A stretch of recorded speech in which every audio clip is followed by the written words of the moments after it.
Welcome students. আজকে আমরা class 12-এর first ইউনিটের ফার্স্ট চ্যাপ্টারের শেষের দিকের একটা অংশ আলোচনা করতে যাচ্ছি। এই চ্যাপ্টারের উপরে দুটো ভিডিও অলরেডি হয়ে গেছে, তোমরা জানো। লাস্ট ভিডিওতে অর্থাৎ ইলেকট্রোস্ট্যাটিক্স 2, ওই ভিডিওটিতে আমরা ইলেকট্রিক ফিল্ড বের করেছিলাম, ফিল্ড ইন্টেন্সিটি অর্থাৎ ই। একটা পয়েন্ট চার্জের জন্য ফিল্ড বের করেছিলাম এবং ডাইপোলের জন্য বিভিন্ন বিন্দুতে ফিল্ড বের করেছিলাম, যেমন ডাইপোলের অ্যাক্সিয়াল পয়েন্টে, ইকুয়েটোরিয়াল পয়েন্টে, এনি পয়েন্টে ফিল্ড বের করেছিলাম। তো আজকেও আমরা মূলত আজকের যে ভিডিওটি হতে যাচ্ছে সেটাও ফিল্ডের উপরেই, অর্থাৎ আমরা ফিল্ড ক্যালকুলেট করব, কিন্তু আজকের ব্যাপারটা একটু আলাদা। অর্থাৎ এক্ষেত্রে যে চার্জ ডিস্ট্রিবিউশনটা থাকবে সেটা কন্টিনিউয়াস। যেমন আমি লিখে রেখেছি, দেখো আজকের টপিক আমাদের মূলত এই দুটি।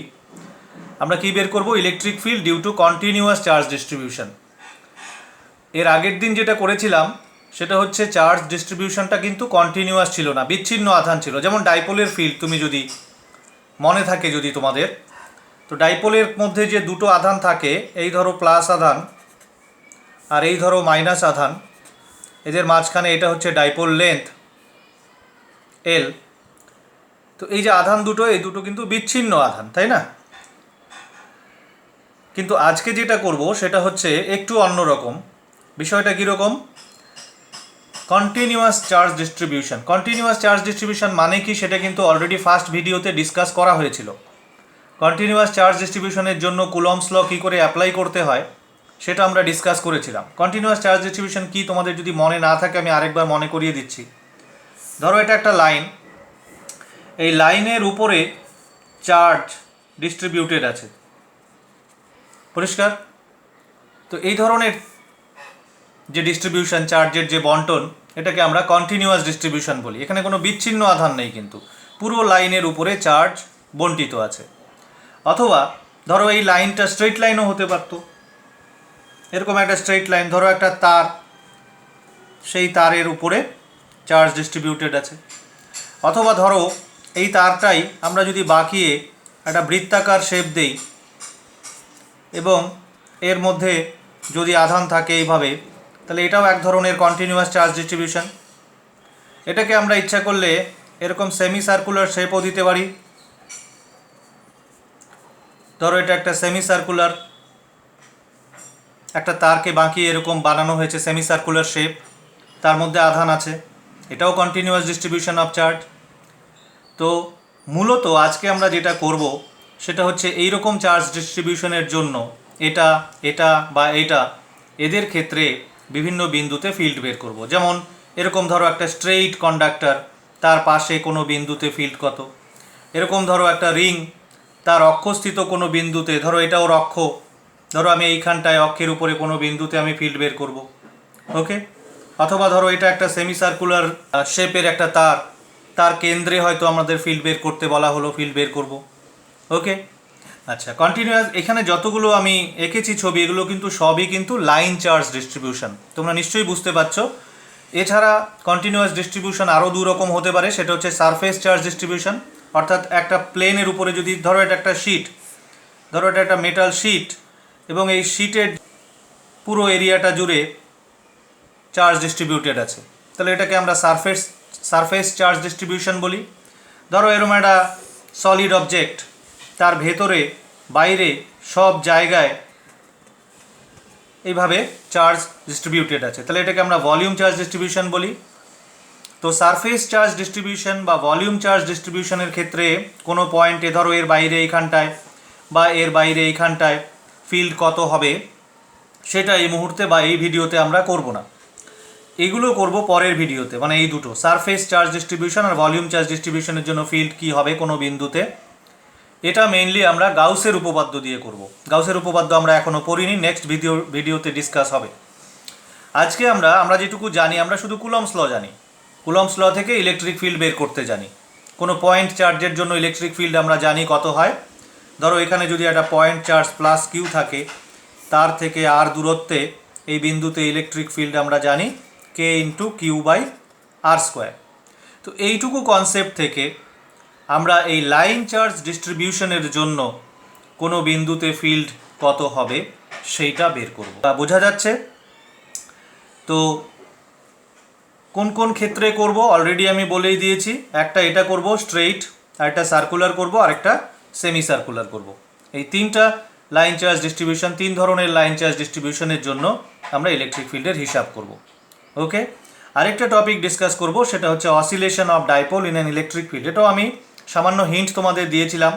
আমরা আগের দিনের ভিডিওতে লাস্ট টপিক যেটা পড়েছিলাম সেটা কী ছিল? Torque on a dipole.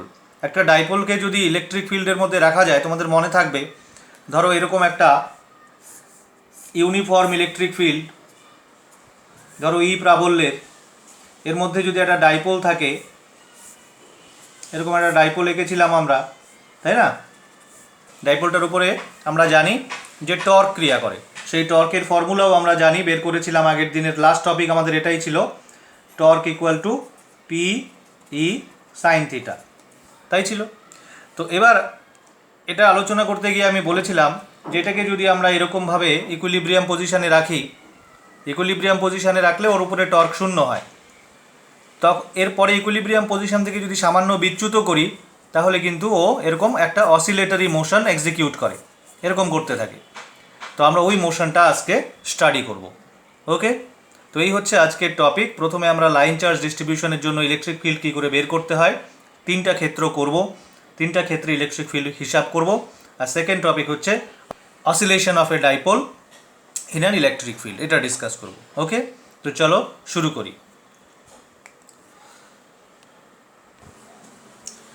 ওকে, তো আমাদের ফার্স্ট টপিক যেটা, সেটা হচ্ছে electric field due to line charge. Line charge distribution যদি স্ট্রেইট হয়, ধরো একটা স্ট্রেইট কন্ডাক্টর, মনে করো এরকম,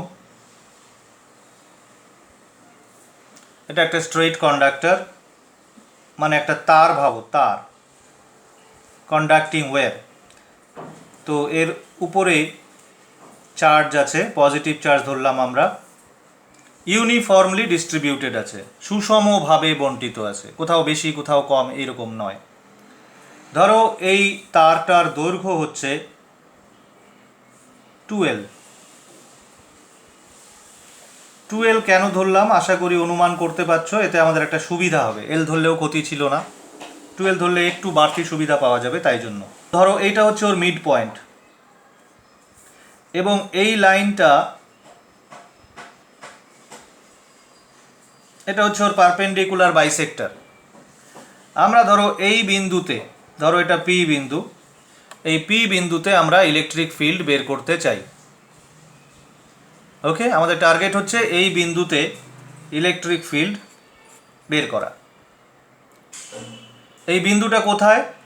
এই বিন্দুটা হচ্ছে এই যে তারটা, তার যে মধ্যবিন্দু, ধরো এটা মধ্যবিন্দু ও, সেখান থেকে লম্ব সমদ্বিখণ্ডকের উপরে এক্স দূরত্বে। এই লাইনটা কিন্তু এই তারের লম্ব সমদ্বিখণ্ডক বা ইকুয়েটোরিয়াল লাইনও বলতে পারো। পরিষ্কার? ওকে, তো প্রথমত ধরো যে এই লাইনটা যেটা আছে, এখানে টোটাল চার্জ আছে কিউ। টোটাল চার্জ যদি কিউ থাকে, তাহলে লাইন চার্জ ডেন্সিটি কত, মানে চার্জ পার ইউনিট লেন্থ কত? Q by length of the conductor which is 12। তো এটা কিন্তু constant over the length of the conductor, এই ল্যামডাটা কিন্তু কনস্ট্যান্ট। ওকে, এবার আমাদের উদ্দেশ্য কি? পি বিন্দুতে তড়িৎ ক্ষেত্র প্রাবল্য বা ইলেকট্রিক ফিল্ড ইন্টেন্সিটির হিসাব করা। তো এটা করতে গেলে আমাদের কিভাবে করতে হয়, আমরা কিন্তু ফার্স্ট ভিডিওতে এটা ডিসকাস করেছিলাম কিভাবে করতে হয়। আমাদের এই লাইনের উপরে কোথাও না কোথাও একটা স্মল লেন্থ নিতে হয়, ধরো আমি এখানটায় নিলাম। আচ্ছা, তার আগে একটা কথা বলি, আমাদের সুবিধার জন্য আমরা এরকম ভেবে নিলাম যে এটা হচ্ছে আমাদের এক্স অক্ষ, আর এটা হচ্ছে আমাদের ওয়াই অক্ষ। কোনো অসুবিধার কিছু নাই, কারণ এরা পরস্পর সমকোণে আছে, এটাকে মূলবিন্দু ধরলাম। অর্থাৎ কন্ডাক্টরটা ওয়াই অক্ষ বরাবর শায়িত আছে, তার মধ্যবিন্দুটা মূলবিন্দুতে আছে, আর আমি প্রাবল্য নির্ণয় করব এক্স অক্ষের উপরে এক্স দূরত্বে। এতে আমাদের সুবিধা হবে একটু। ওকে, তো এবার যেটা বলছিলাম সেটা হচ্ছে আমরা একটা ডিএল মানে একটা কন্ডাক্টরের একটা ক্ষুদ্র দৈর্ঘ্য নিলাম, এই যে ক্ষুদ্র দৈর্ঘ্যটা, এই ক্ষুদ্র দৈর্ঘ্যটা আমি ধরলাম যে এই লেন্থটা হচ্ছে ডিওয়াই। যেহেতু এটা ওয়াই অক্ষ বরাবর আছে, তো ওয়াই অক্ষ বরাবর লেন্থের জন্য আমরা ডিওয়াই ধরলাম, এবং ধরলাম যে মূল বিন্দু থেকে এই ডিওয়াই এর দূরত্ব হচ্ছে ওয়াই, ওয়াই দূরত্বে আমি ডিওয়াইটা নিয়েছি। ওকে ওকে এবার আমি ভাবলাম যে আমাদের এই যে ডিওয়াই দৈর্ঘ্যটা আমরা নিয়েছি, এই ডিওয়াই দৈর্ঘ্যে যে পরিমাণ আধান আছে সেটা ডিকিউ। ডিওয়াই একটা ক্ষুদ্র দৈর্ঘ্য, সুতরাং এখানে অল্প পরিমাণ আধান থাকবে, very small amount of charge থাকবে এর মধ্যে, তো সেটা আমরা ডিকিউ ধরলাম। ডিকিউটা কত এটা আমরা বের করতে পারি, যেহেতু দৈর্ঘ্যটা ডিওয়াই এবং একক দৈর্ঘ্যে আধান হচ্ছে ল্যামডা, তাহলে এটা ল্যামডা ডিওয়াই। ল্যামডা ডিওয়াই মানে q by 2L into d y. Lambda ডিওয়াইও রেখে আমরা ক্যালকুলেশন করতে পারি, অথবা প্রয়োজন পড়লে আমরা কিউ বাই 2Lও বসাতে পারি ল্যামডার জায়গায়। ওকে, এবার আমাদের যেটা করতে হয়, নিয়মটা কি? নিয়মটা হচ্ছে এর মধ্যে যেটুকু আধান আছে অর্থাৎ ডিকিউ, তার দরুন পি বিন্দুতে তড়িৎ ক্ষেত্র বের করতে হবে, এবং এই কন্ডাক্টরটাকে এইরকম ক্ষুদ্র ক্ষুদ্র ডিওয়াই এর সমষ্টি ধরে নিয়ে প্রত্যেকটা ডিওয়াই এর দরুন এখানে যে তড়িৎ ক্ষেত্র পাওয়া যাবে তাদের ভেক্টর সাম করতে হবে, অর্থাৎ ভেক্টর পদ্ধতিতে ওই তড়িৎ ক্ষেত্রের প্রাবল্যগুলোকে যোগ করতে হবে। প্রত্যেকটা ডিএল এর জন্য একটা করে প্রাবল্য পাওয়া যাবে, তাদেরকে ভেক্টর পদ্ধতিতে যোগ করতে হবে বা ইন্টিগ্রেট করতে হবে। এটা হচ্ছে প্রসেস। কন্টিনিউয়াস চার্জ ডিস্ট্রিবিউশনের ক্ষেত্রে এটা হচ্ছে ফান্ডামেন্টাল প্রসেস। যে কোনো রকম কন্টিনিউয়াস চার্জ ডিস্ট্রিবিউশন থাক, এই প্রসেসেই আমরা করি। তো প্রথমে আমরা তাহলে এই ডিওয়াই দৈর্ঘ্যের দরুন এই পি বিন্দুতে যে তড়িৎ ক্ষেত্র সৃষ্টি হবে সেটা কত সেটা আগে বের করি। ওটা বের করতে গেলে আমাদের এই দূরত্বটা জানতে হবে। তো এই দূরত্বটা কত আমাদের এইখানে যে প্যারামিটারগুলো আছে তার সাপেক্ষে লিখলে এটা হবে √x² প্লাস y²। তাহলে এই বিন্দুতে তড়িৎ ক্ষেত্র বের করা যাবে এখন। তাহলে এই বিন্দুতে তড়িৎ ক্ষেত্রের রাশিমালা আমরা লিখছি ডিই। ডিই কেন লিখলাম? বিকজ আধানটা অল্প, সুতরাং তড়িৎ ক্ষেত্রের প্রাবল্যটাও ভেরি স্মল হবে। তো ডিই ইকুয়াল টু মানটা লিখব 1/4πε0। আমরা জানি বিন্দু আধানের দরুন তড়িৎ ক্ষেত্রের ফর্মুলা কি? Q/r²। কনস্ট্যান্টটা লিখলাম Q/r²। কিউ এর জায়গায় কে বসবে? ডিকিউ। r² এর জায়গায় এটার স্কোয়ার হবে, তার মানে x² প্লাস y², তাই না? এবার এটাকে আমরা এইভাবে লিখতে পারি 1/4πε0। ডিকিউ এর মান বসিয়ে দাও। ডিকিউ এর মান হচ্ছে lambda dy divided by x² plus y²। কি বের করলাম এটা? ডিওয়াই দৈর্ঘ্যে যে পরিমাণ আধান আছে ডিকিউ, তার দরুন পি বিন্দুতে তড়িৎ ক্ষেত্রের প্রাবল্য। ওকে, তো এই প্রাবল্যটা কোন দিকে হবে? আমরা এখানে যে আধান নিয়েছি তারটার মধ্যে যে আধান আছে সেটা পজিটিভ আধান, সুতরাং এই প্রাবল্যটা হবে অ্যাওয়ে, এই লাইন বরাবর বাইরের দিকে। তো এই হচ্ছে তোমার ডিই। পরিষ্কার? এবার এরকম প্রত্যেকটা ডিওয়াই এর দরুন এই লেন্থের উপরে যে ডিওয়াইগুলো আমরা পাবো, প্রত্যেকটা ডিওয়াই এর দরুন কিন্তু একটা করে ডিই পাওয়া যাবে। সেই ডিইগুলোকে ভেক্টর পদ্ধতিতে যোগ করলে এই বিন্দুতে আমরা লব্ধি প্রাবল্য পাবো। এইবার আমরা ওই যে লব্ধি প্রাবল্য বের করব সেটা তো ভেক্টর পদ্ধতিতে যোগ করতে হবে সমস্ত ডিইগুলোকে। এটা কিন্তু খুব জটিল প্রক্রিয়া। তো এটাকে ইজি, মানে এই ক্ষেত্রে ব্যাপারটা কিন্তু ইজি করা যায়। কিভাবে করা যায়? এই ক্ষেত্র কেন করা যায় আগে সেটা বলি। কারণ এই ক্ষেত্রটা এরকম একটা ক্ষেত্র, এটা কিন্তু সিমেট্রিক। এই ক্ষেত্রটা সিমেট্রিক কিভাবে? দেখো, এই লাইনটা মানে এক্স অক্ষ যেটাকে বলেছি আমি, বা যে লাইনের উপরে আমি তড়িৎ ক্ষেত্র বের করছি, সেই লাইনের সাপেক্ষে এই কন্ডাক্টরের উপরের পার্ট আর নিচের পার্ট একই রকম, চার্জ ডিস্ট্রিবিউশনটা সিমেট্রিক বা প্রতিসম। এবার যদি আমরা এর থেকে ঠিক ওয়াই ডিস্টেন্স নিচে আরেকটা ডিএল নেই এই জায়গায়, মানে এই দূরত্বটাও ওয়াই এবং এটাও ডিওয়াই। আমি বারবার ডিএল বলছি, এটা ডিএল না, ডিওয়াই। হ্যাঁ, ওকে। তাহলে এর দরুন এখানে আরেকটা ডিই পাওয়া যাবে কি না? এটা এই বরাবর হবে এবং এটারও মান এটাই হবে, মানে এটাই হবে। কেন? কারণ সব কিছুই তো একই। এই দূরত্বটাও √, x square plus y square, এটাও ডি ওয়াই, সুতরাং এর মধ্যে যে আধানটা আছে সেটাও ডি কিউ, ডি কিউ মানে ল্যামডা ডি ওয়াই, তার মানে প্রাবল্য এটাই হবে, মানটা এটাই হবে, শুধু দিকটা এই দিকে হবে। পরিষ্কার? এবার দেখো, যদি এই কোণটা থিটা হয় তাহলে কিন্তু এটাও থিটা হবে, ফলে এটাও থিটা, এটাও থিটা। এবার এই ডি দুটোকে আমরা যদি উপাংশে ভাগ করি তাহলে এক্স অক্ষ বরাবর দুজনের দুটো উপাংশ পাবো, ওয়াই অক্ষ বরাবরও দুজনের দুটো পাবো। ওয়াই অক্ষ বরাবর পাবো ডিই সাইন থিটা, নিচেও ডিই সাইন থিটা। এক্স অক্ষ বরাবর পাবো ডিই কস থিটা, নিচেরটার জন্য আরেকটা ডিই কস থিটা, ঠিক কিনা? এবার দেখো, এই ডিই সাইন থিটা আর এই ডিই সাইন থিটা এরা কিন্তু ক্যান্সেল হয়ে যাচ্ছে, সমান বিপরীতমুখী। তাহলে কি থাকলো? ডিই কস থিটাগুলো পড়ে থাকছে, এই ডিওয়াই এর জন্য একটা ডিই কস থিটা, এই ডিওয়াই এর জন্য একটা ডিই কস থিটা। তাহলে আমরা বলতে পারি যে এই বিন্দুতে যে তড়িৎ ক্ষেত্রটা সৃষ্টি হবে সেই তড়িৎ ক্ষেত্রের যে মানে লব্ধি প্রাবল্য যাই হোক না কেন, যেটা আমরা বের করবো আলটিমেটলি, এই লব্ধি প্রাবল্য সৃষ্টিতে প্রত্যেকটা ডিওয়াই এর কন্ট্রিবিউশন কত? একটা করে ডিই কস থিটা। তাহলে প্রত্যেকটা ডিওয়াই এর কিন্তু একটা বিপরীত ডিওয়াই আছে এবং প্রত্যেকটা ডিই সাইন থিটার এই জন্য একটা করে বিপরীত ডিই সাইন থিটা থাকবে। কি করে বুঝলাম এটা? এটা হচ্ছে সিমেট্রির জন্য। এই যে এই লাইনের রেসপেক্টে কিন্তু এই কন্ডাক্টর বা চার্জ ডিস্ট্রিবিউশনটা সিমেট্রিক, বুঝতে পারছো? ফলে প্রত্যেকটা ডিওয়াই থেকে কন্ট্রিবিউশন হচ্ছে একটা করে ডিই কস থিটা।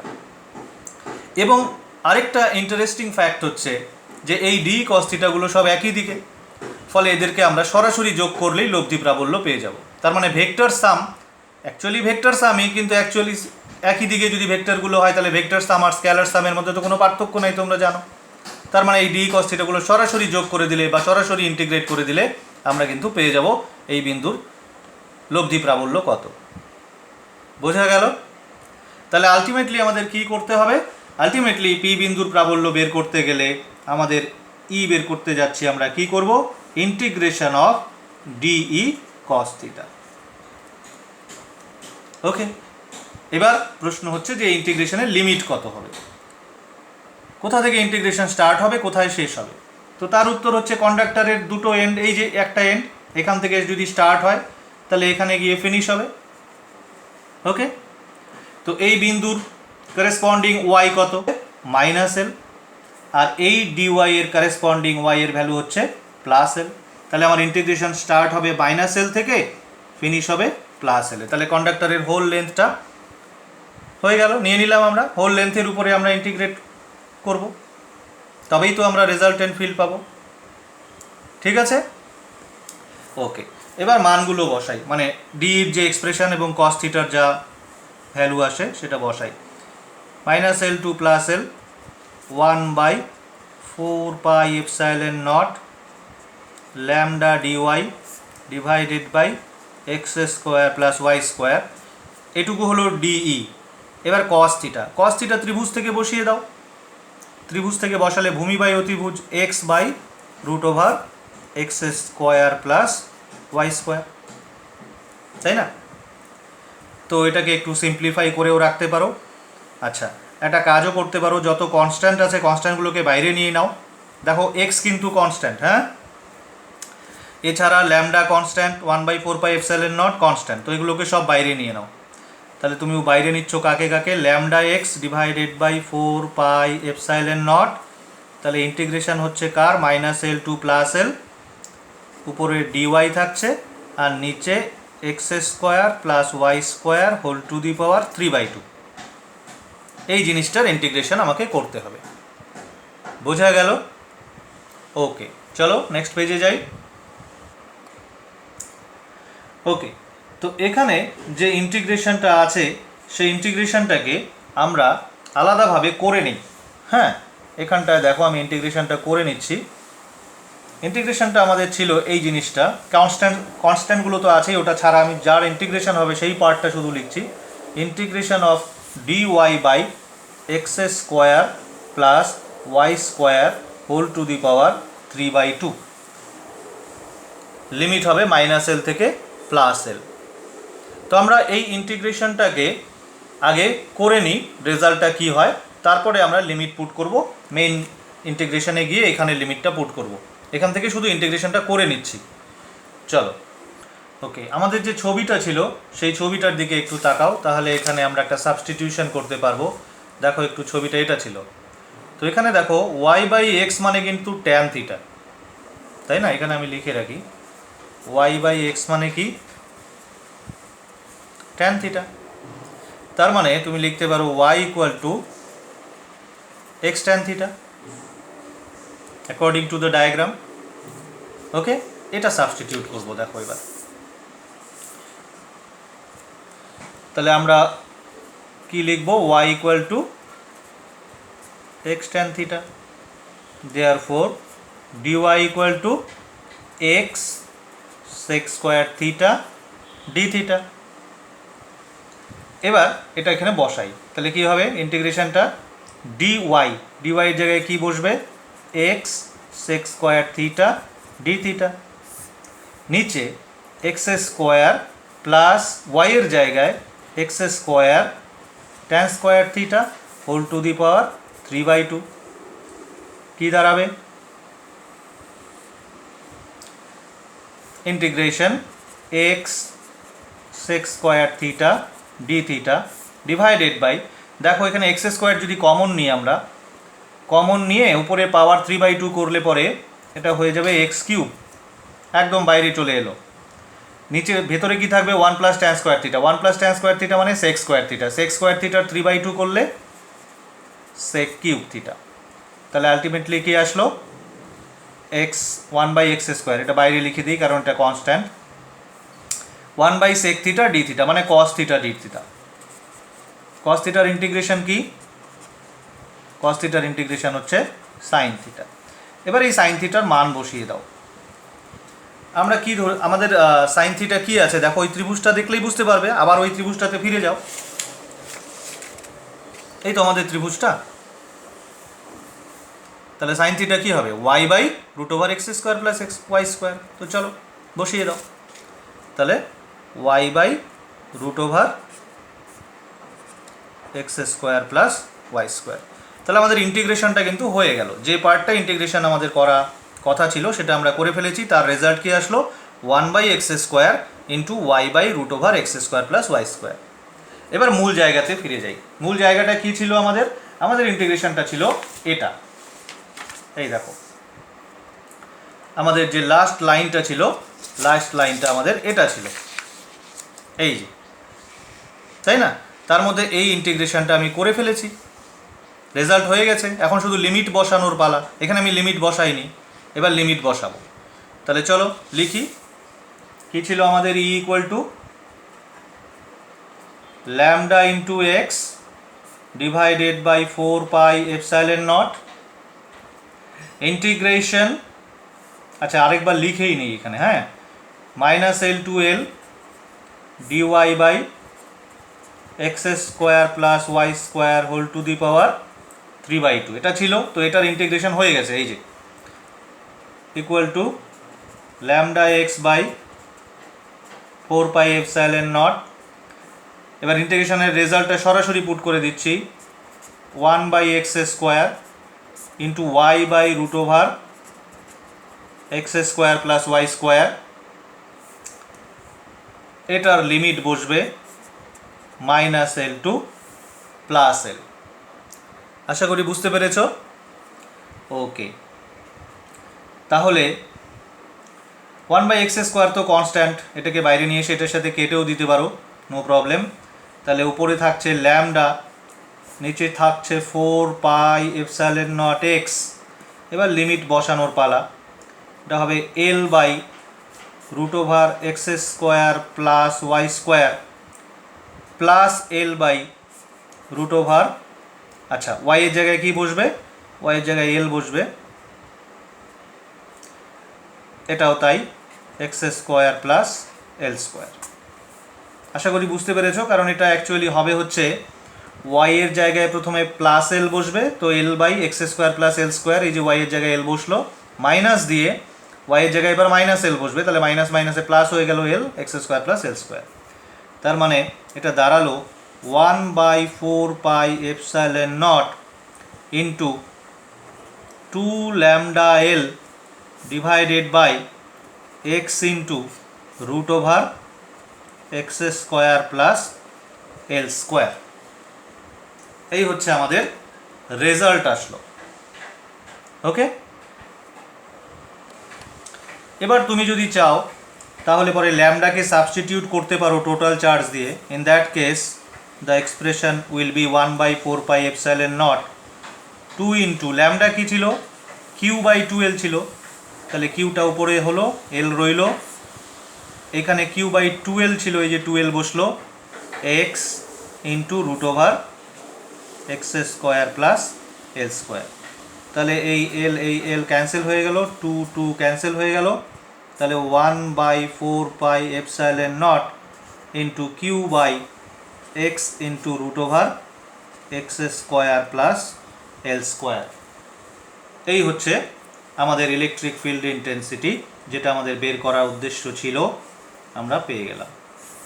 তুমি এটাও লিখতে পারতে, এটাও কিন্তু ফর্মুলা ভাবতে পারো, এটা হচ্ছে ল্যামডা দিয়ে, অর্থাৎ লিনিয়ার ডেন্সিটি দিয়ে, লাইন চার্জ ডেন্সিটি দিয়ে এক্সপ্রেশন, আর এটা হচ্ছে টোটাল চার্জ দিয়ে এক্সপ্রেশন। ওকে, এখানে দেখো ল্যামডা আছে, আর এই পরবর্তীতে ল্যামডাটাকে আমি সাবস্টিটিউট করেছি।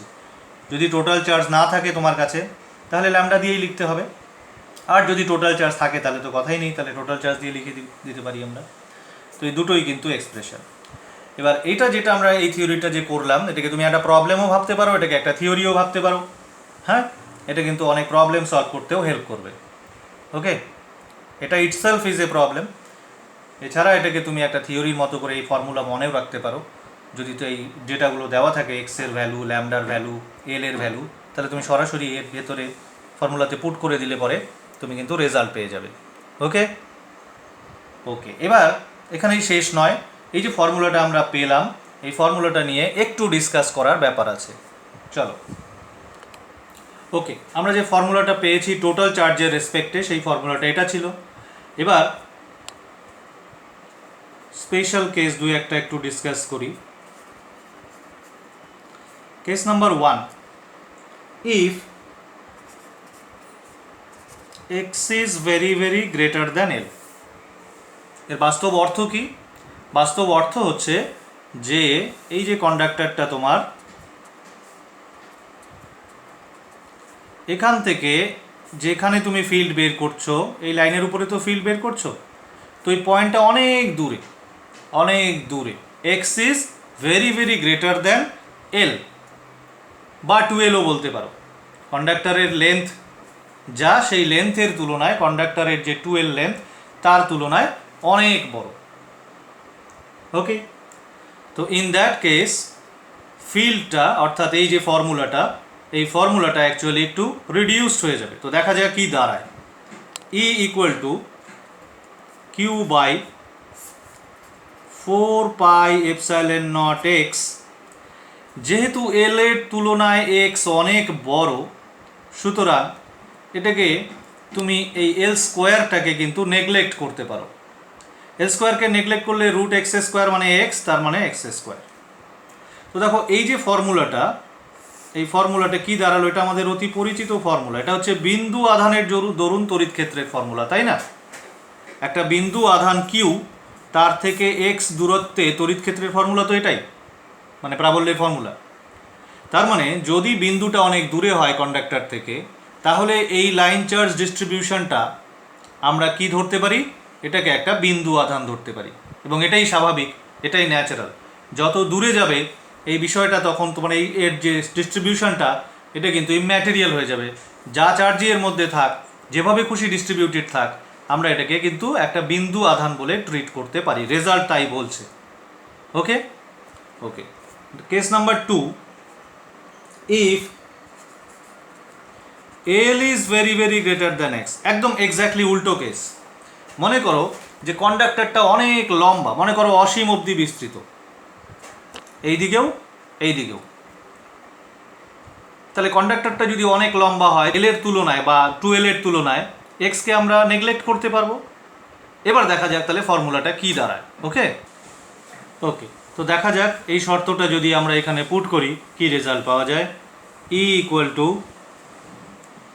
কিউ বাই 4πε0 x ইন্টু, একটা কাজ করি, এখান থেকে আমরা আমাদের কে বড়, এল বড়, তাই তো?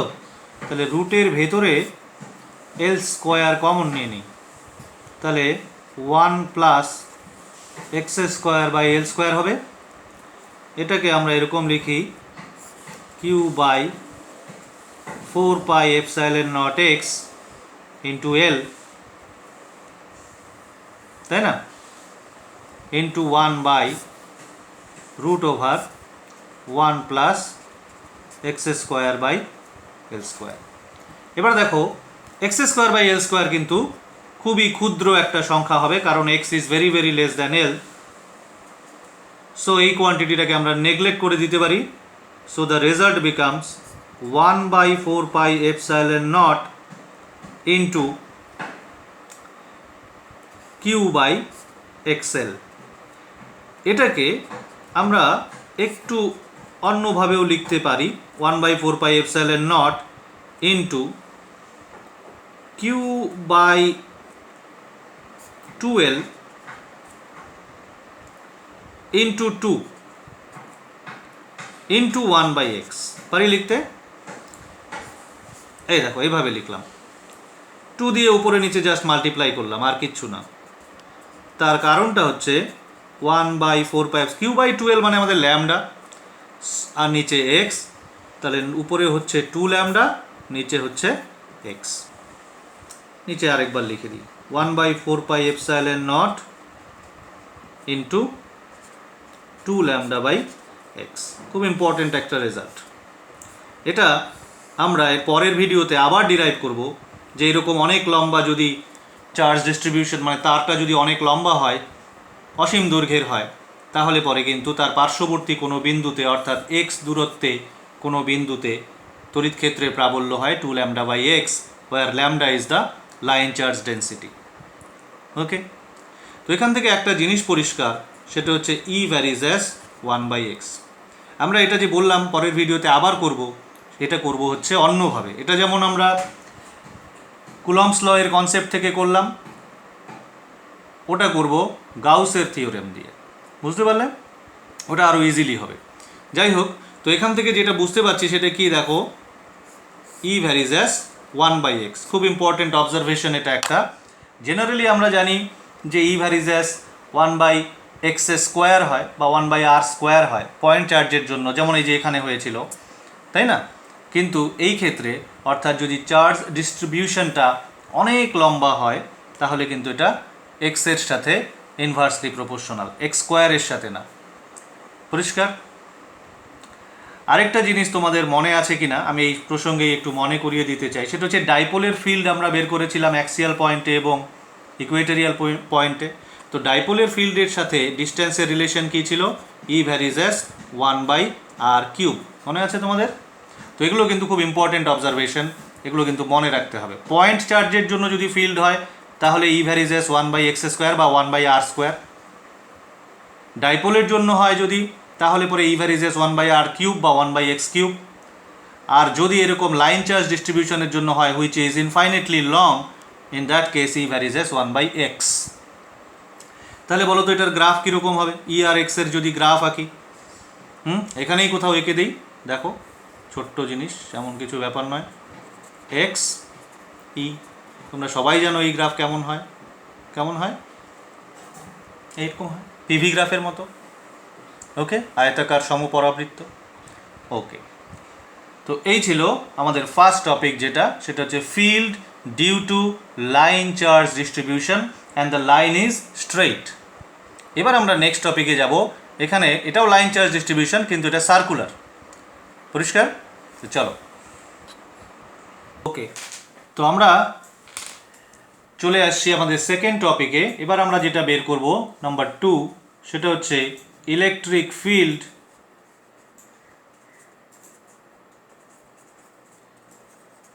of a ring of charge। বিষয়টা কীরকম একটু দেখো। ধরো এরকম একটা রিং আছে, সার্কুলার রিং এবং এর মধ্যে ইউনিফর্মলি চার্জ ডিস্ট্রিবিউটেড আছে। কেমন? Suppose the total charge in this ring is Q. তাহলে পরে এর লাইন চার্জ ডেন্সিটি কত? যেহেতু ইউনিফর্মলি ডিস্ট্রিবিউটেড আছে তাহলে লাইন চার্জ ডেন্সিটি হবে কিউ বাই এর পরিধি। তো এটার রেডিয়াস যদি আমরা ধরো, এটা রেডিয়াসটাকে আমরা আর ধরলাম, তাহলে এটা হবে কিউ বাই 2πr। এটা হচ্ছে লাইন চার্জ ডেন্সিটি। আমাদের উদ্দেশ্য কি? আমাদের উদ্দেশ্য হচ্ছে যে এর যে অক্ষ, ধরো এটা তো ওর সেন্টার, এটা ওর অক্ষ, এর অক্ষের উপরে x দূরত্বে এই বিন্দুতে তড়িৎ ক্ষেত্র প্রাবল্য বা ই বের করব, ইলেকট্রিক ফিল্ড ইন্টেন্সিটি হিসাব করব। ওকে, আশা করি প্রবলেমটা ক্লিয়ার। তো এখানেও যেহেতু এটাও line charge distribution, continuous charge distribution, সুতরাং ফান্ডামেন্টাল প্রসেসটা কিন্তু একই হতে যাচ্ছে। কি করব আমরা একটা ডিএল নিব, ধরো এইটা নিলাম, ক্ষুদ্র দৈর্ঘ্য নিলাম। ধরো এই ডিএল এর মধ্যে যে অ্যামাউন্ট চার্জ আছে দ্যাট ইজ ডি কিউ। আমরা প্রবলেমটাকে ছোট করে দেব, ছোট করে দিচ্ছি একবারে।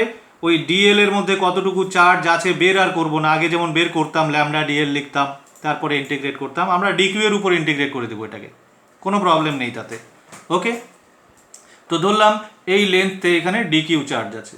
তো ডিকিউ চার্জের জন্য এই পয়েন্টে ফিল্ড বের করব। ফিল্ডের ডিরেকশন এটা হবে, যেহেতু এটা পজিটিভ চার্জ তাহলে অ্যাওয়ে ফিল্ড হবে। So this is dE. এবার ডি এর এক্সপ্রেশন কি হবে আমরা সবাই জানি, 1/4πε0 ইন্টু ডি কিউ বাই এই দূরত্বের স্কোয়ার। তো এই দূরত্ব কত? এই দূরত্ব হচ্ছে √r² প্লাস x²। তো তার স্কোয়ার করলে রুটটা উঠে যাবে, এটা হচ্ছে ডিই। ওকে, এরকম প্রত্যেকটা ডিএল এর জন্য একটা করে ডি এখানে পাওয়া যাবে, সেই ডিগুলোর ভেক্টর সাম করতে হবে। ফান্ডামেন্টাল প্রসেস আগের মতোই। তো এটাও কিন্তু দেখো, এই প্রবলেমটাও কিন্তু সিমেট্রিক প্রবলেম। সিমেট্রিক প্রবলেম কেন? কারণ তুমি যে কোনো একটা ব্যাস, ধরো এই ব্যাসটা সাপেক্ষে তুমি যদি চিন্তা করো, তাহলে এর উপরের দিকের চার্জ ডিস্ট্রিবিউশন আর নিচের দিকের চার্জ ডিস্ট্রিবিউশন কিন্তু সেম। ফলে কি হবে, তুমি যদি এই ডিএল এর এক্স্যাক্টলি অপোজিটে, মানে ডায়ামেট্রিক্যালি অপোজিট পয়েন্টে আরেকটা ডিএল নাও, তাহলে তার দরুন এইখানে যে তড়িৎ ক্ষেত্র তৈরি হবে, এই যে এটাও ডিই হবে, মানে মানটা একই হবে, দিকটা শুধু আলাদা। এবার এই কোণটা যদি থিটা হয়, এই কোণটাও থিটা হবে। ফলে এদেরকে যদি তুমি অক্ষ বরাবর এবং অক্ষের লম্ব দিকে, মানে এই বরাবর বিভাজন করো ডি দুটোকে, তাহলে ঠিক আগের মতো এই দিকে দুটো ডি কস থিটা পাবে, একটা এটার জন্য একটা এটার জন্য, আর এই দিকে পাবে একটা ডি সাইন থিটা, নিচের দিকে পাবে আরেকটা ডি সাইন থিটা। তো এই ডি সাইন থিটা ক্যান্সেল, তাহলে কি থাকলো, ডি কস থিটাগুলো পড়ে থাকবে। তাহলে প্রত্যেকটা ডিএল থেকে একটা করে ডি কস থিটা এখানে কন্ট্রিবিউশন, প্রত্যেকটা ডিএল এর কন্ট্রিবিউশন হচ্ছে একটা ডি কস থিটা। কারণ কি, যেহেতু এটা সিমেট্রিক প্রবলেম, প্রত্যেকটা ডিএল এরই কিন্তু একটা অপোজিট ডিএল এর অস্তিত্ব এখানে আছে। ফলে প্রত্যেকটা ডি সাইন থিটারই একটা অপোজিট ডি সাইন থিটা অবশ্যই থাকবে। ফলে ওরা ক্যান্সেল হয়ে গেলে আলটিমেটলি পড়ে থাকবে এইগুলো ডি কস থিটাগুলো, যারা অক্ষ বরাবর যাদের দিক। তাহলে লব্ধি প্রাবল্য এই দিকেই হবে, সরাসরি এদেরকে যোগ করলেই হয়ে যাবে, তাই না, যেহেতু সবাই একই দিকে। তাহলে আমাদের কি করতে হবে, এই বিন্দুতে লব্ধি প্রাবল্য পেতে গেলে আমাকে করতে হবে, এখানেই করে দিই, ই ইকুয়াল টু, তাহলে integration of all the d cos theta. Okay, তো চলো বসাই। ডিই এর ভ্যালু কত, 1/4πε0 into d q by r² plus x² cos theta. Cos theta will be x by √r² plus x²। তো কনস্ট্যান্টসগুলো বাইরে নিয়ে আসো, ডি কিউ ছাড়া সবাই constant, so it will be 1/4πε0 into d q এর ইন্টিগ্রেশন করলে টোটাল চার্জ হয়ে যাবে, that is capital q. So it will be q x, একবারে ইন্টিগ্রেশন করেই দিলাম, by r² plus x² whole to the power 3/2। এটাই হচ্ছে ওই বিন্দুর প্রাবল্য। কেমন? ইচ্ছা করলে এটাকে ল্যামডা দিয়েও লেখা যায়, তো এই মুহূর্তে দরকার নেই। ল্যামডা মানে q by two pi r, so কিউয়ের জায়গায় এটা আমরা রিপ্লেস করতে পারি lambda into two pi r, তাহলে রাশিমালাটা দেখতে একটু অন্যরকম হবে। ওকে, আমরা কিউ দিয়েই রেখে দিলাম। ওকে, এবার একটু ডিসকাশনস আছে এই রেজাল্টটা নিয়ে, চলো ডিসকাশনসগুলো করে নিই। কেস 1, অ্যাট সেন্টার, অর্থাৎ এই বিন্দুতে আমরা তড়িৎ ক্ষেত্র প্রাবল্য জানতে চাই। তো এই বিন্দুর করেসপন্ডিং এক্স এর ভ্যালু কত বসিয়ে দাও, হয়ে যাবে।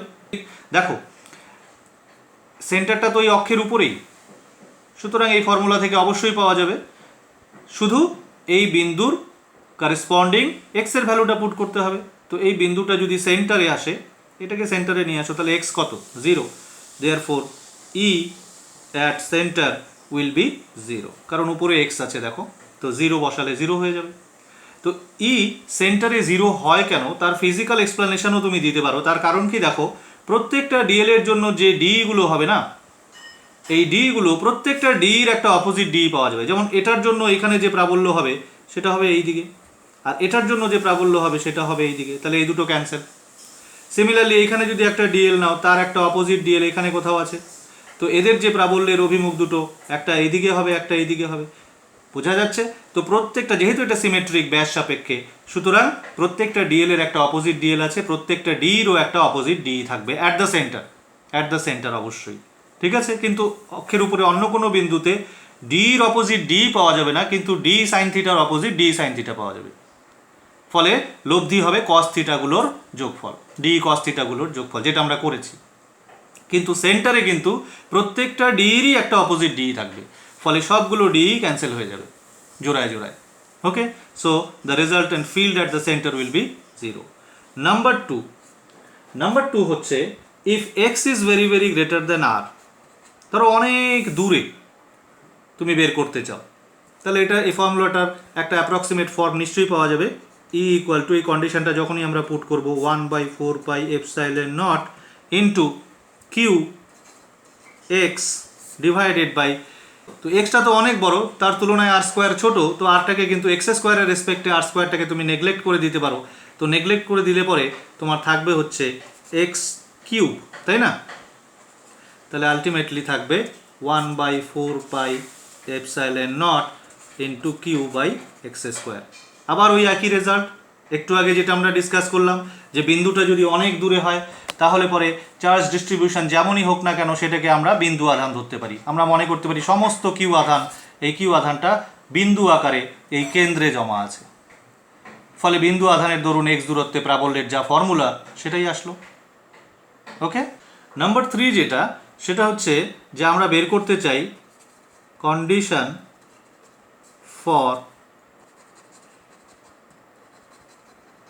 ম্যাক্সিমাম ই, অর্থাৎ আমরা জানতে চাই যে এই লাইনের উপরে কোন বিন্দুতে বা সেন্টার থেকে কত দূরে ফিল্ড সবচেয়ে বেশি, এবং সেই ফিল্ডের ভ্যালুটাই বা কত, ম্যাগনিচিউডটাই বা কত। ওকে ওকে, তো চলো নেক্সট পেজে যাই। আমাদের ফর্মুলা ছিল E equal to 1/4πε0 q x divided by R square plus x square whole to the power 3/2, তাই না?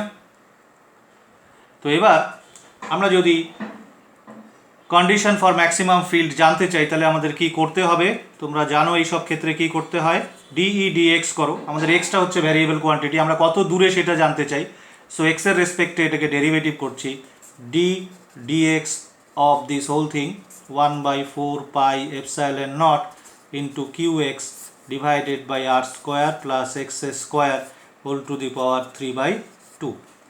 এটার ডেরিভেটিভ গুণের নিয়মে করে দিই, হ্যাঁ, কিউ বাই 4πε0 ইন্টু, প্রথমে এটা করো এক্সের করো, তাহলে এক্সের ডেরিভেটিভ হবে 1 into R square plus x square whole to the power -3/2, এটা থাকবে। এটাকে উপরে নিয়ে গেছি আমি, উপরে নিয়ে গেলে -3/2, তো এটা আনচেঞ্জড রাখলাম, এটার ডেরিভেটিভ করলাম, প্লাস এবার এক্স আনচেঞ্জ থাকবে, এটার ডেরিভেটিভ করবো, তো এটার ডেরিভেটিভ করলে হবে -3/2 into R square plus x square whole to the power minus 3/2 minus 1 that is minus 5/2 into আবার এটার ভেতরেরটারও করতে হবে, that will be 2x।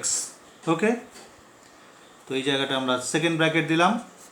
Okay, equal to q by 4 pi epsilon naught into, এটাকে এইভাবে লিখি, r square plus x square whole to the power 3/2 minus হয়ে যাবে এটা, এই টু ক্যান্সেল হয়ে যাবে, তাহলে ওপরে হয়ে যাচ্ছে এক্স আর এক্স এক্স স্কোয়ার, আর নিচে হয়ে যাচ্ছে 3x স্কোয়ার রেদার, কারণ এই 3টা থাকবে, নিচে হয়ে যাচ্ছে r square plus x square whole to the power 5/2।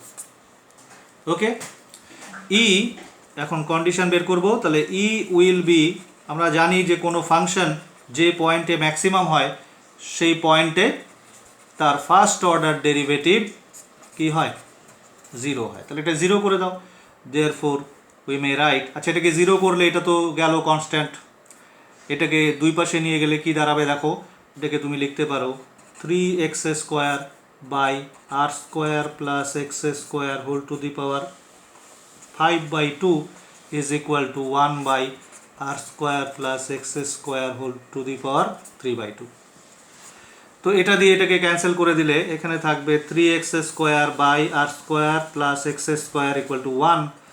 So 3x square equal to R square plus x square, 2x square equal to R square, therefore x equal to, এটা কিন্তু x, হ্যাঁ, দেয়ারফর x ইকুয়াল টু হবে r by √2, অবশ্যই plus minus, তাহলে এই দূরত্বে বোঝা গেল।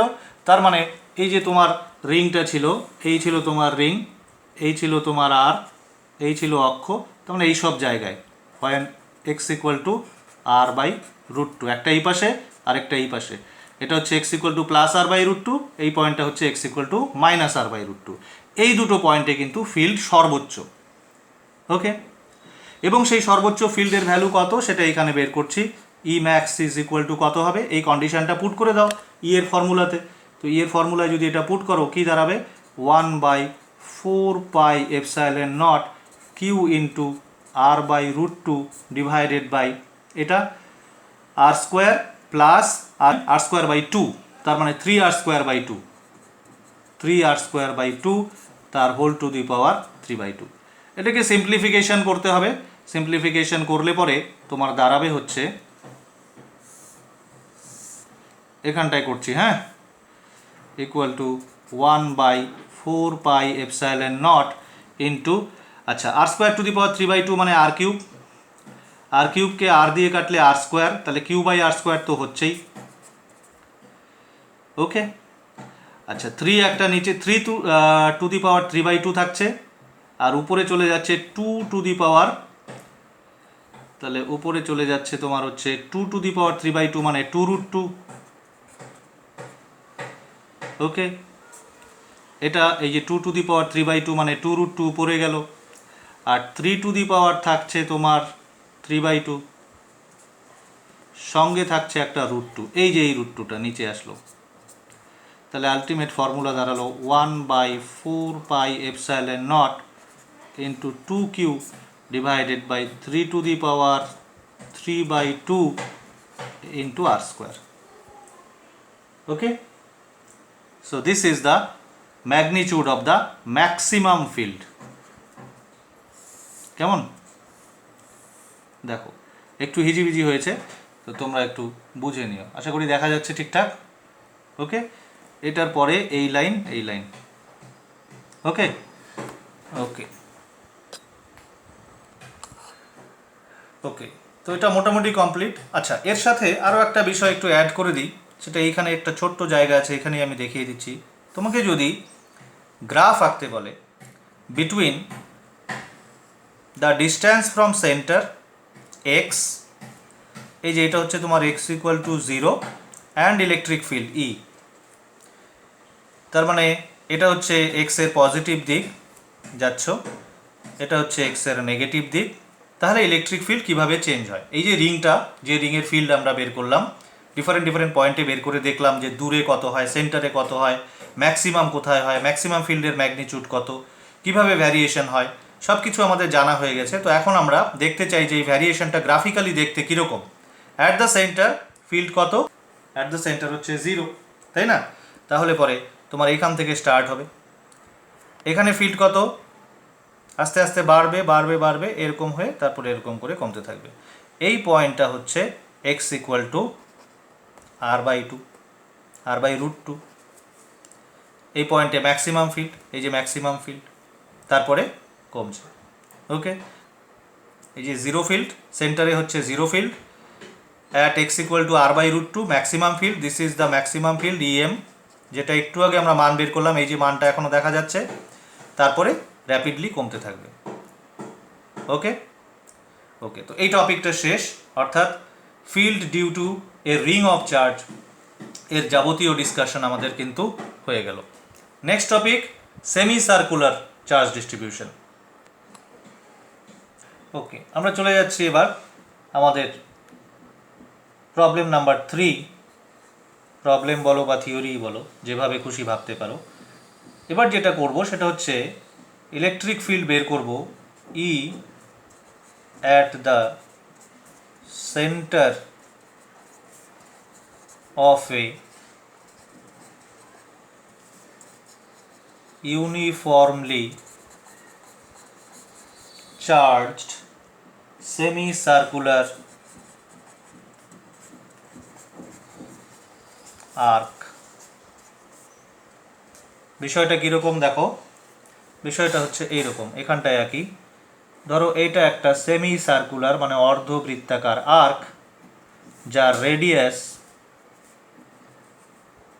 রেডিয়াস হচ্ছে আর, এর মধ্যে চার্জ আছে, ইউনিফর্মলি ডিস্ট্রিবিউটেড চার্জ আছে। কেমন? এবার তোমাকে বের করতে হবে যে এর সেন্টারে, এই যে এই পয়েন্টটাতে ইলেকট্রিক ফিল্ড কত। ধরো টোটাল চার্জ আছে কিউ, তাহলে ল্যামডা কত? ল্যামডা মানে লাইন চার্জ ডেন্সিটি, Q/πr, যেহেতু এটা সেমি সার্কেল সুতরাং এর পরিধি হচ্ছে πr। তো তোমাকে এই পয়েন্টে ফিল্ড বের করতে হবে। তো এই পয়েন্টে ফিল্ড বের করার জন্য একটা কাজ করি আমরা যে কোনো জায়গায়, ধরো এই জায়গায় একটা ডিএল নিলাম, এই যে এটা হচ্ছে আমাদের ক্ষুদ্র দৈর্ঘ্য ডিএল, যেটা কিনা এই দিকটার সঙ্গে থিটা কোণে আনত, এবং যেটা নিজে একটা কোণ সাবটেন্ড করে এইখানটায় কেন্দ্রে, এই কোণটা একটা very small angle D theta. So এই ডি থিটা, ডিএল এবং এই যে আর, এটাও তো রেডিয়াস না, এদের মধ্যে সম্পর্ক কি এটা আমরা সবাই জানি, সেটা হচ্ছে d l is equal to R d theta, S equal to r theta, এই যে S equal to r theta. Okay okay, এটা রেখে দিলাম, লাগবে আমাদের। এবার আমরা কি করব, এই ডিএল এর মধ্যে যে চার্জ আছে ডিউ টু দ্যাট এখানে কত ফিল্ড সেটা বের করব। আচ্ছা, ডিএল এ কত চার্জ আছে? ডিএল এ চার্জটা আমরা ডিকিউ ধরে নিলাম, ডিকিউ ইকুয়াল টু কত হবে? Lambda DL. পরিষ্কার? এবার এই যে ডিকিউ, এই ডিকিউ এর দরুন এই বিন্দুতে যে তড়িৎ ক্ষেত্র তৈরি হবে সেটা বের করব, দ্যাট ইজ ডিই। সে ডি এর এক্সপ্রেশন কি হবে আমরা লিখব, ডি ইকুয়াল টু হবে 1/4πε0 ইন্টু ডিকিউ বাই ডিস্টেন্স, তো রেডিয়াসই হবে, d q by R square. So it will be 1/4πε0, d q means lambda d l divided by R square. এই যে ফিল্ডটা, এই ফিল্ড, এই যে ডি ফিল্ডটা বের করলাম, এই ডিরেকশন কোন দিকে হবে? এই দিকে হবে, ঠিক? এবার দেখো প্রত্যেকটা ডিএল এর জন্য এরকম একটা করে ডি পাওয়া যাবে। ওকে, এবার এখানে যে থিটা অ্যাঙ্গেলে যে ডিএলটা আমরা নিয়েছিলাম, ঠিক এই পাশেও এরকম একটা ডিএল নিই, এই যে এই কোণটা থিটা, তাহলে পরে কিন্তু এর দরুন যে প্রাবল্যটা হবে এখানে সেটা কিন্তু এই বরাবর হবে। এবার দেখো এটাকে যদি আমি বিভাজন করি এই দিক বরাবর একটা, আচ্ছা এটা থিটা মানে এটাও থিটা, তাহলে এটা হচ্ছে তোমার ডিই কস থিটা, আর এটা হচ্ছে তোমার ডিই সাইন থিটা।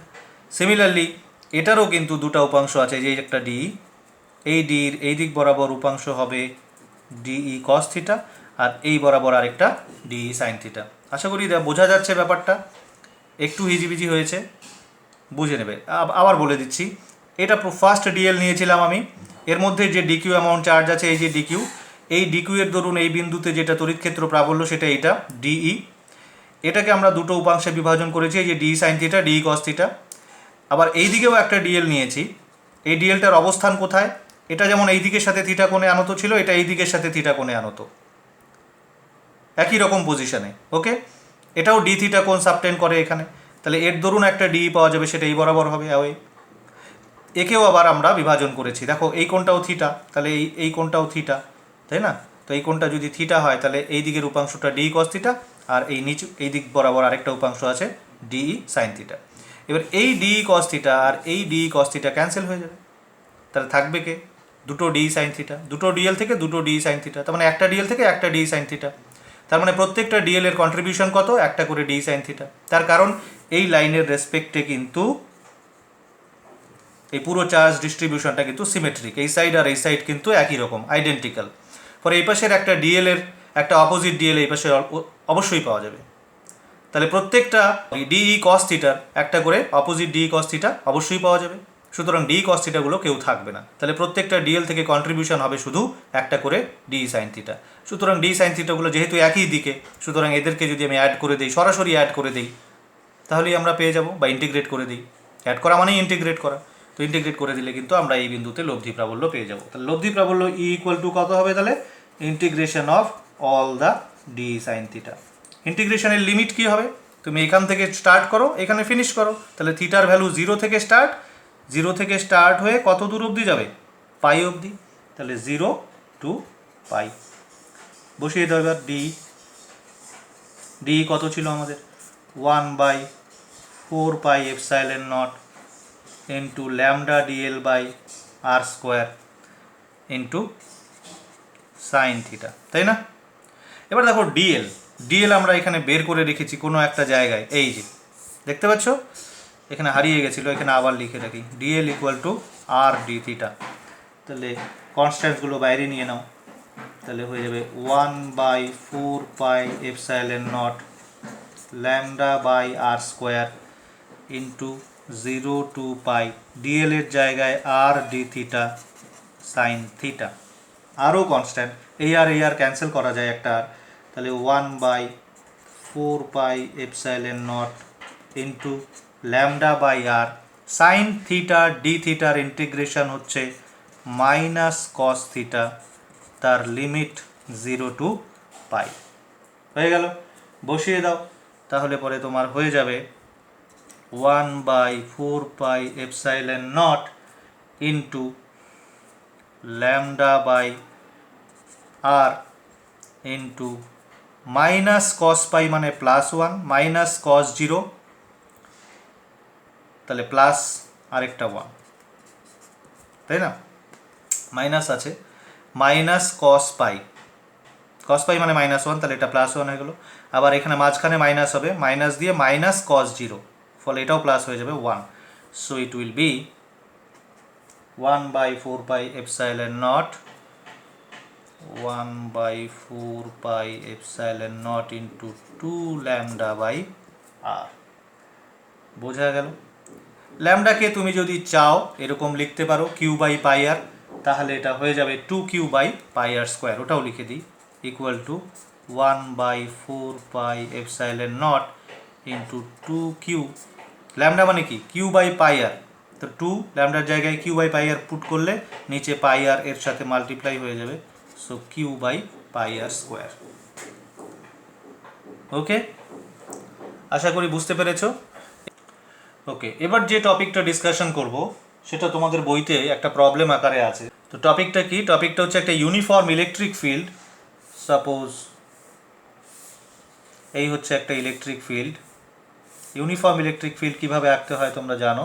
ধরো ইলেকট্রিক ফিল্ডের ফিল্ড ইন্টেন্সিটি হচ্ছে ই, তো এর মধ্যে একটা ডাইপোল আছে, suppose this is the dipole -q + q, এটা হচ্ছে dipole length which is L. Okay, এবার এই ডাইপোলটাকে আমি একটুখানি ঘুরিয়ে ছেড়ে দিলাম। সাপোজ এই যে এটা মনে করো ডাইপোলটা এরকম ছিল, এটা ওর ইকুইলিব্রিয়াম পজিশন, উই নো ইট, আমরা জানি এই পজিশনে ওর উপরে কোনো টর্ক ক্রিয়া করে না, জিরো টর্ক, জিরো ফোর্স, তো সব পজিশনেই জিরো, এই পজিশনে টর্কও জিরো। তো এটাকে যদি আমি ঘুরিয়ে ছেড়ে দেই, এরকম যদি ঘোরাই, তাহলে তার এর উপরে টর্ক প্রডিউসড হবে, এবং এই টর্ক ওকে ইকুইলিব্রিয়ামে আনার চেষ্টা করবে, এরকম ঘোরানোর চেষ্টা করবে, তো ও এরকম ঘুরতে শুরু করবে, ওর অ্যাঙ্গুলার অ্যাক্সেলারেশন হবে, তাই না? তো অ্যাঙ্গুলার অ্যাক্সেলারেশন হলে পরে ও ইকুইলিব্রিয়াম পজিশনে এসে কিন্তু থামতে পারবে না। কেন? কারণ অলরেডি ও একটা অ্যাঙ্গুলার ভেলোসিটি অ্যাটেইন করবে, ওমেগা। ওর আলফা প্রডিউসড হবে, টর্কের জন্য আলফা প্রডিউসড হবে, আলফার জন্য ওমেগা তৈরি হয়ে যাবে, ফলে এই জায়গাটাকেও ওভারশুট করবে এরকম। তো যেই ওভারশুট করবে সঙ্গে সঙ্গে ওর উপরে রিভার্স টর্ক ক্রিয়েট হবে, ওই টর্কটাকে ওই দিকে ঘোরানোর চেষ্টা করবে, আবার ঘুরতে শুরু করবে, এসে আবার থামতে পারবে না, আবার ওভারশুট করবে, আবার উল্টো দিকে টর্ক। তো এইভাবে কিন্তু ওর একটা অসিলেটরি মোশন তৈরি হবে। ওকে, তো এই অসিলেটরি মোশনটা যদি খুব বেশি অ্যাঙ্গুলার ডিসপ্লেসমেন্ট না হয়, মানে ও যদি অনেক দূর অবধি না যায় এরকম, তাহলে প্রুভ করা যায় যে এই oscillatory মোশনটা actually simple harmonic SHM, এবং এর টাইম পিরিয়ডও আমরা বের করতে পারি। তো সেটাই আমাদের অ্যাকচুয়ালি এইম, এই অসিলেটরি মোশনটার টাইম পিরিয়ড বের করব। ওকে, তো চলো, সাপোজ ও কোনো একটা ইনস্ট্যান্টে এরকম পজিশনে আছে, যখন ওর মোশনটা চলছে, অসিলেটরি মোশনটা, এইটা হচ্ছে ওর পজিশন, কোনো মুহূর্তে এইভাবে আছে। When the angle between the dipole moment vector, দেখো ডাইপোল মোমেন্ট ভেক্টর এই বরাবর, dipole moment vector minus charge থেকে প্লাস চার্জের দিকে হয়, আর ই ভেক্টরটা হচ্ছে এই বরাবর, এদের মধ্যবর্তী কোণ থিটা আছে, এরকম একটা কোনো মুহূর্তে আছে ও তো এরকম ঘুরছে, তো এই অবস্থায় কোনো মুহূর্তে আছে। তাহলে ওই মুহূর্তে ওর উপরে টর্ক কত, যে টর্কটা ওকে ইকুইলিব্রিয়ামে নিয়ে যাওয়ার চেষ্টা করছে, এইদিকে নিয়ে যাওয়ার চেষ্টা করছে, সেই টর্কটা আমরা জানি, এর ফর্মুলা হচ্ছে P E sine theta. P হচ্ছে ওর ডাইপোল মোমেন্ট, ডাইপোল মোমেন্ট কত, dipole moment P equal to হচ্ছে কিউ ইন্টু এল, যেখানে ওর ডাইপোল লেন্থ হচ্ছে এল, এই যে এই লেন্থটা হচ্ছে এল, আর কিউ হচ্ছে ডাইপোলের চার্জ। ওকে, তো এটা হচ্ছে টর্ক, এই টর্কটা ওকে ইকুইলিব্রিয়ামে আনার চেষ্টা করছে। এবার যেহেতু থিটা স্মল, আমি একটু আগে বলেছি অ্যাঙ্গুলার ডিসপ্লেসমেন্ট খুব বেশি নয়, তাহলে এটাকে আমরা এরকমও লিখতে পারি, tau equal to p E theta, sine theta is nearly equal to theta if theta is small, we know it. তাহলে কি দাঁড়ালো, টাও ভ্যারিজেস থিটা দাঁড়িয়ে গেল, পি আর ই তো কনস্ট্যান্ট, ইলেকট্রিক ফিল্ডও কনস্ট্যান্ট, এর ডাইপোল মোমেন্টও কনস্ট্যান্ট, সো টাও ভ্যারিজেস থিটা। মোর over, উপরন্তু আরেকটা জিনিস লক্ষণীয়, সেটা হচ্ছে টাওটা কোন দিকে দেখো, ক্লকওয়াইজ টর্ক, ওকে ক্লকওয়াইজ ঘোরানোর চেষ্টা করছে, ক্লকওয়াইজ ঘোরাতে পারে যে টর্কটা, সেই টর্কের ডিরেকশন কি, ডাউনওয়ার্ড, কিন্তু ওর কিন্তু অ্যাঙ্গুলার ডিসপ্লেসমেন্ট যেটা হয়েছে ইকুইলিব্রিয়াম পজিশনের রেসপেক্টে, এইটা ওর ইকুইলিব্রিয়াম পজিশন, তো ইকুইলিব্রিয়াম পজিশনের রেসপেক্টে অ্যাঙ্গুলার ডিসপ্লেসমেন্ট কিন্তু অ্যান্টি ক্লকওয়াইজ, ঠিক কি না? যে টর্কটা ওকে ঘোরানোর চেষ্টা করছে, হুইচ ইজ দিস পিই থিটা, সেটা ওকে কোন দিকে ঘোরানোর চেষ্টা করছে, ক্লকওয়াইজ ঘোরানোর চেষ্টা করছে, কিন্তু ওর অ্যাঙ্গুলার ডিসপ্লেসমেন্ট যেটা মেজার করছি আমরা, সেটা তো সবসময় আমরা জানি যে ডিসপ্লেসমেন্ট মেজার হয় ইকুইলিব্রিয়াম পজিশন থেকে, তো ইকুইলিব্রিয়াম পজিশনের রেসপেক্টে কিন্তু অ্যাঙ্গেলটা কিন্তু anti clockwise, therefore this two are oppositely directed, তাহলে তুমি সামনে মাইনাসও দিতে পারো। So this is the condition of SHM, তাহলে এই মোশনটা নিঃসন্দেহে কী হবে, SHM হবে, পরিষ্কার। এবার আমরা এর টাইম পিরিয়ড বের করব। তো any simple harmonic motion, the formula for time period is 2 pi root over displacement মানে সরণ ডিভাইডেড বাই অ্যাক্সেলারেশন মানে ত্বরণ। এটা আমরা জানি, ক্লাস 11-এ শিখেছি। তো এখানে বলো কি কি বসাবো, ডিসপ্লেসমেন্টের জায়গায় বসাবো অ্যাঙ্গুলার ডিসপ্লেসমেন্ট থিটা, আর অ্যাক্সেলারেশনের জায়গায় বসাবো আলফা, ঠিক কিনা, অ্যাঙ্গুলার অ্যাক্সেলারেশন, কারণ এটা তো লিনিয়ার সিম্পল হারমোনিক মোশন না, অ্যাঙ্গুলার, ঠিক কিনা, রোটেশনাল। ওকে, সো 2 পাই ইন্টু, এবার দেখো থিটা বাই আলফা কত হয়, এই যে ফর্মুলাটা, এই ফর্মুলাটাকে আমি এখানে লিখছি, টর্কের যে ফর্মুলাটা P theta, torque equal to আমরা কি জানি, I alpha, so I alpha equal to P theta, therefore তোমার কি দরকার, theta by alpha, so theta by alpha is equal to I by P, বসিয়ে দাও আই বাই পি, তাহলে I by P. Okay, তাহলে 2 পাই রুট ওভার, এবার I, এবার এটার আই কত? তো এটাকে একটা দণ্ড ভাবো, এরকম একটা দণ্ড যার দুই প্রান্তে দুটো বস্তু আছে এবং এই বস্তু দুটোর ভর একই। ভরের কথাটা আমি শুরুতে বলতে ভুলে গেছি। এই বস্তু দুটোর ভর হচ্ছে এম, দুটোরই। চার্জ হচ্ছে একটা মাইনাস কিউ, একটা প্লাস কিউ, ব্যাপারটা এইটা। মাঝখানের ডিস্টেন্স হচ্ছে এল, এটা হচ্ছে ওর ভর কেন্দ্র। ওকে, তো ওর যে রোটেশনটা হচ্ছে, এই যে রোটেশন হচ্ছে, এটা কার রেসপেক্টে, মানে ওর ঘূর্ণাক্ষটা কোন দিক দিয়ে গেছে বলো তো? ঘূর্ণাক্ষটা কিন্তু ভর কেন্দ্রগামী, এই দিক দিয়ে গেছে। কথা বোঝা গেল?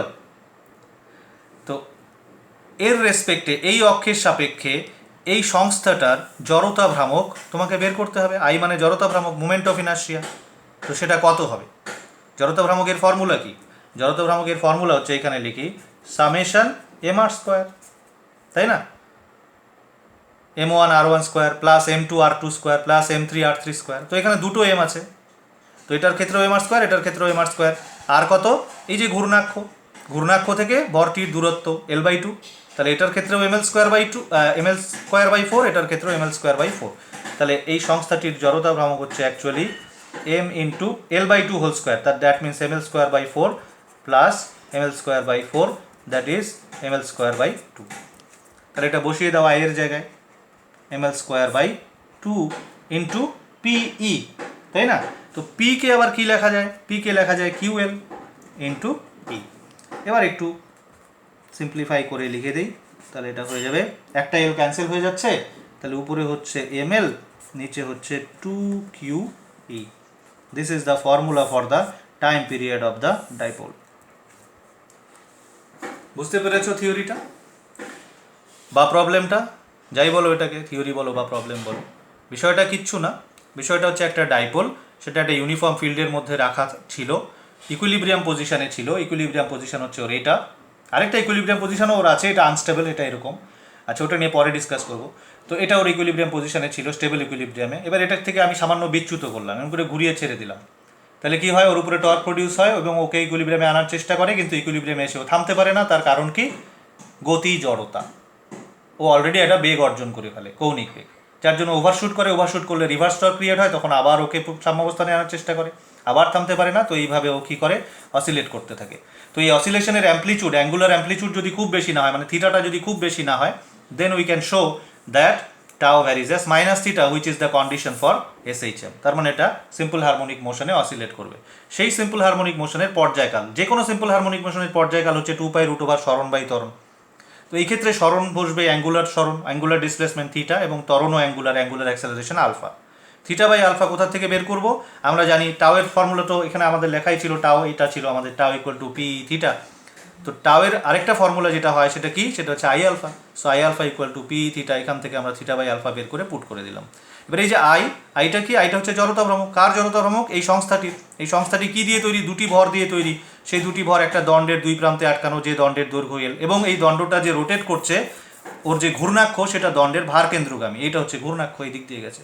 তাহলে ঘূর্ণাক্ষ থেকে এই ভরের দূরত্ব l/2, এই ভরের দূরত্ব l/2। তাহলে এই সূত্র অনুযায়ী ওর জড়তা ভ্রামক হবে m into l/2 whole square plus m into l/2 whole square, which is ml square by 4 plus ml square by 4 equal to ml square by 2। এটা এখানে পুট করে দাও। So this is the result. Okay, that's all for today.